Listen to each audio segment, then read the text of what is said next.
زیاد بن حضیر کہتے ہیں قال علی عمر رضی اللہ تعالی نے مجھ سے کہا هل تعرف ما يهدم الاسلام، تجھ کو پتا ہے کیا چیز اسلام کو ڈھا دیتی ہے، اسلام کو کیا چیز ڈھاتی ہے، گرا دیتی ہے،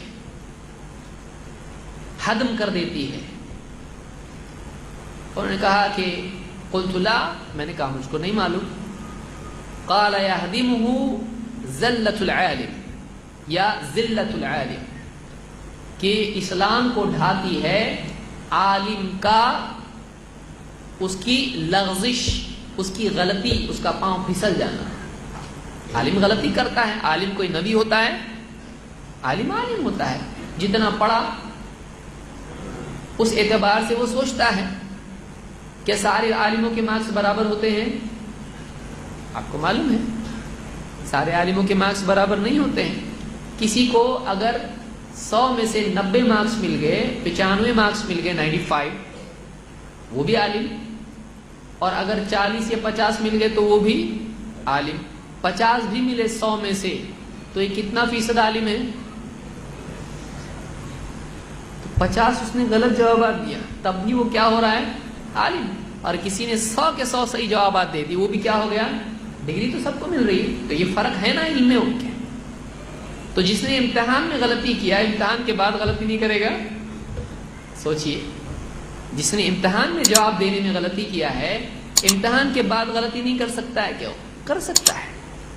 تو عالم غلطی کر سکتا ہے۔ تو عالم اگر غلطی کرے تو اس کو چھوڑ دینا ہے؟ نہیں، اس کی غلطی کو چھوڑ دینا ہے، اس کی غلطی کو چھوڑنا ہے۔ تو اگر آدمی عالم کی غلطی کو پکڑے رہے، اسی پر چلتا رہے، تو اس سے اسلام کا بہت بڑا نقصان ہوتا ہے۔ عمر رضی اللہ عنہ کہتے ہیں یہدمہ ذلۃ العالم وجدال المنافق بالکتاب، اور ایک منافق کا قرآن کے ذریعے سے لوگوں سے حجت بازی کرنا۔ دل میں تو ایمان نہیں ہے، لیکن قرآن کو بہانہ بنا کر لوگوں سے حجت بازی کر رہا ہے۔ ابھی صحیح عقیدہ خود اس کا نہیں ہے، لیکن کیا کر رہا ہے؟ قرآن کو بہانہ بنا کر اپنی غلط باتوں کو قرآن سے صحیح ثابت کرنے کی کوشش کر رہا ہے۔ اس سے اسلام کو نقصان پہنچتا ہے۔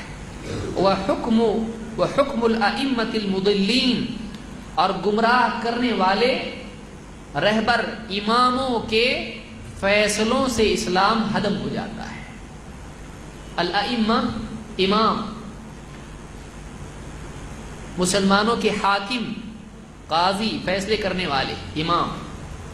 تو مسلمانوں کا جو حاکم ہوتا ہے، جب وہ غلط طریقے سے فیصلہ کرے، خود گمراہ ہے، پھر وہ فیصلہ کرنے پر آئے، خواہشات کی بنیاد پر فیصلہ کرے گا، چاہے وہ حاکم ہو یا قاضی ہو، چاہے عالم ہو۔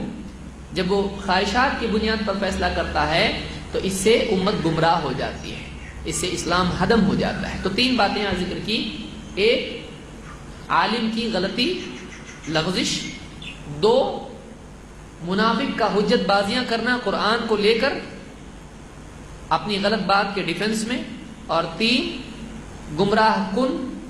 گمراہ ائمہ کا، اماموں کا یا حاکموں کا لوگوں کو یعنی فیصلہ کرنا، گمراہی والے فیصلے کرنا۔ اس کو امام احمد اور دارمی نے روایت کیا ہے۔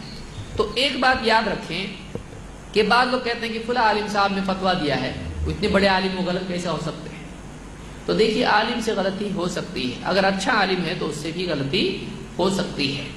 جہاں کچھ عالموں نے، جیسے سیوطی ہیں یا ابو شامہ ہیں یا کچھ اور عالم ہیں، انہوں نے کہا کہ عید میلاد النبی منانا چاہیے، وہیں کئی دوسرے عالم بھی ہیں جنہوں نے کہا کہ یہ بدعت ہے، نہیں کرنا چاہیے۔ تو اس میں اختلاف ہے علماء میں، اور یعنی علماء نے کہا کہ یہ غلط ہے۔ اسی زمانے کے علماء میں سے مثال کے طور پر فاقہانی، تاج الدین فاقہانی، یہ مالکی علماء میں سے بڑے عالم گزرے ہیں، انہوں نے بھی اس کا انکار کیا، اور انہوں نے تو بہت سخت بات اس سلسلے میں کہی۔ انہوں نے کہا کہ یہ بطالون اور اکالون کا طریقہ ہے، بے عمل قسم کے لوگ اور کھانے پینے والے لوگوں کا طریقہ یہ منانا ہے، تو انہوں نے رد کیا ہے۔ اسی طرح سے مثال کے طور پر امام الشاطبی نے اپنی کتاب الاعتصام میں رد کیا ہے عید میلاد النبی کا، انہوں نے کہا یہ صحیح نہیں ہے، بدعت ہے۔ الشاطبی نے اس کا رد کیا ہے، اور یہ یعنی مالکی ہیں، یعنی امام مالک کے ماننے والے امام مالک مدینے کے ہیں، تو انہوں نے بھی انکار کیا ہے۔ اسی طرح سے ابن تیمیہ رحمۃ اللہ علیہ ہیں، انہوں نے تو سخت اس پہ انکار کیا، بعض لوگوں نے ان کا قول ذکر کیا کہ وہ بھی اس کے قائل ہیں۔ کوئی آدمی اٹھا کے الاقتداء پڑھ لے امام ابن تیمیہ کی الاقتداء الصراط المستقیم، اس میں انہوں نے رد کیا ہے اس کا۔ انہوں نے کہا کہ محبت پر تو اللہ اجر دے گا نبی کی، لیکن محبت کی بنیاد پر جو بدعت ایجاد کرے آدمی اس پر اجر نہیں دے گا اللہ تعالیٰ۔ تو ابن تیمیہ اور بھی علماء ہیں جن کے نام آئے ہیں، تو علماء میں جس نے کبھی کسی نے ہاں کہا ہے عید میلاد النبی کے لیے تو نہیں بولنے والے بھی ہیں۔ اب ایسا اختلاف جب ہو جائے تو ہم کو کیا کرنا چاہیے؟ ہم کہیں گے دیکھیں ٹھیک ہے، اگر یہ کرنے کا کام تھا صحابہ کرتے اس کو، صحابہ نے نہیں کیا، تابعین نے نہیں کیا، تبع تابعین نے نہیں کیا، چاروں اماموں میں سے کسی نے نہیں کیا، چار اماموں نے نہیں کیا۔ بہت سارے امام بولنے والے اس میں امام کو بھول جاتے ہیں، اماموں نے کدھر کیا ہے؟ چار امام سے بتاؤ ہم کو کہ ان کو نہیں سمجھتا تھا، چلو ہم کو نہیں سمجھ رہا ہے، 1400 سال بعد والے ہم ہیں، ٹھیک ہے ہم کو نہیں ان کو نہیں سمجھ رہا ہے، ان کو کیوں نہیں سمجھا؟ اتنی دلیلیں تو ہیں نا پھر عید میلاد النبی کی جیسی بھی ہو، ان کو کیوں نہیں سمجھا؟ تو علماء کا نام دے کر کسی چیز کو ثابت کرنا یہ ایک کمزور طریقہ ہے بات کو ثابت کرنے کا۔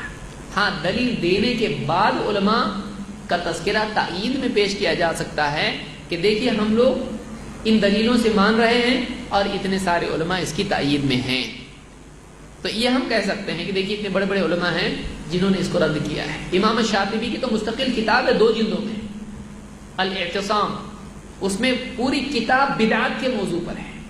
الاعتصام 2 جلدوں میں پوری کتاب بدعات کے موضوع پر ہے، بدعت کیسے ہوتی ہے، بدعت کیا ہوتی ہے، رد کیا انہوں نے، اس میں اس کو مثال کے طور پر ذکر کیا ہے، اور بھی چیزیں ذکر کی ہیں۔ تو خلاصہ کلام یہ کہ یہ 10 دلیلیں جن لوگوں نے ذکر کی ہیں، تو لا یسمن ولا یغنی من جوع والا معاملہ اس کا ہے کہ اس سے یعنی کچھ کام نہیں ملتا ہے۔ جیسے آدمی کہے کہ یعنی چمچے بھر پانی نہ پیاس بجھائے نہ نہانے کے کام آئے، تو ایسے ہی معاملہ ان دلیلوں کا ہے کہ اس سے اگرچہ دلیلیں صحیح ہیں، بخاری کی حدیث بعض مسلم کی روایتیں ہیں، قرآن کی آیات ہیں، لیکن ان دلیلوں سے جو بات ثابت کرنے کی کوشش کی جا رہی ہے وہ اس سے ثابت نہیں ہوتی ہے۔ اسی طرح کی دلیل ہیں، اور بعض جھوٹی روایات ہیں جن کو خود عید میلاد النبی ماننے والوں نے بھی جھوٹا کہا ہے۔ جھنڈوں والی روایتیں ہیں اور چراغاں والی روایتیں ہیں، اور بہت ساری ایسی روایتیں ہیں، خود امام سیوطی نے اس کے اوپر رد کیا ہے۔ تو جس کو خود انہوں نے رد کیا ہم رد کرتے بیٹھے، یہ مناسب بات نہیں ہے، مردود کو رد کرنے سے کچھ فائدہ نہیں ہوتا ہے۔ تو بہرحال یہ 10 دلیلیں تقریباً تھیں جو ٹاپ لیول کی دلیلیں ہیں۔ ان دلیلوں سے آپ کو اندازہ ہوگا کہ دور دور تک بھی اس سے عید میلاد النبی دکھائی نہیں دیتی ہے۔ اب کسی کو دکھائی دیتی ہے تو دن میں بھی انسان کو تارے دکھائی دے سکتے ہیں، لیکن اس کو ہوش حواس میں نہیں مانا جاتا ہے۔ تو کوئی آدمی کچھ ثابت کرنا ہی چاہے تو پھر اس کے لیے ثابت کرنے کا راستہ قیامت تک کھلا ہوا ہے، پھر وہ جس چیز کو ثابت کرنا چاہے ثابت کر سکتا ہے، لیکن واقعتاً وہ چیز ثابت ہونا ایک الگ چیز ہے۔ ہاں اس کو بول سکتے ہیں بہت اچھی کوشش کی آپ نے ثابت کرنے کی لیکن ہوا نہیں، تو اس کو انکریج کر سکتے ہیں، حوصلہ افزائی کہ آئندہ اور دلیلیں لے کے آؤ، آپ بول سکتے ہیں اس کو، لیکن وہ آدمی ثابت نہیں کر پایا اپنی بات کو، کیونکہ دلیلیں کہیں جا رہی ہیں، یہ کہیں جا رہا ہے، دلیلیں ایک وادی میں ہیں، یہ ایک دوسری وادی میں ہے، اور اسے زبردستی کھینچ کے بات نکالنا، یہ مطلب دلیلوں کے ساتھ میں یعنی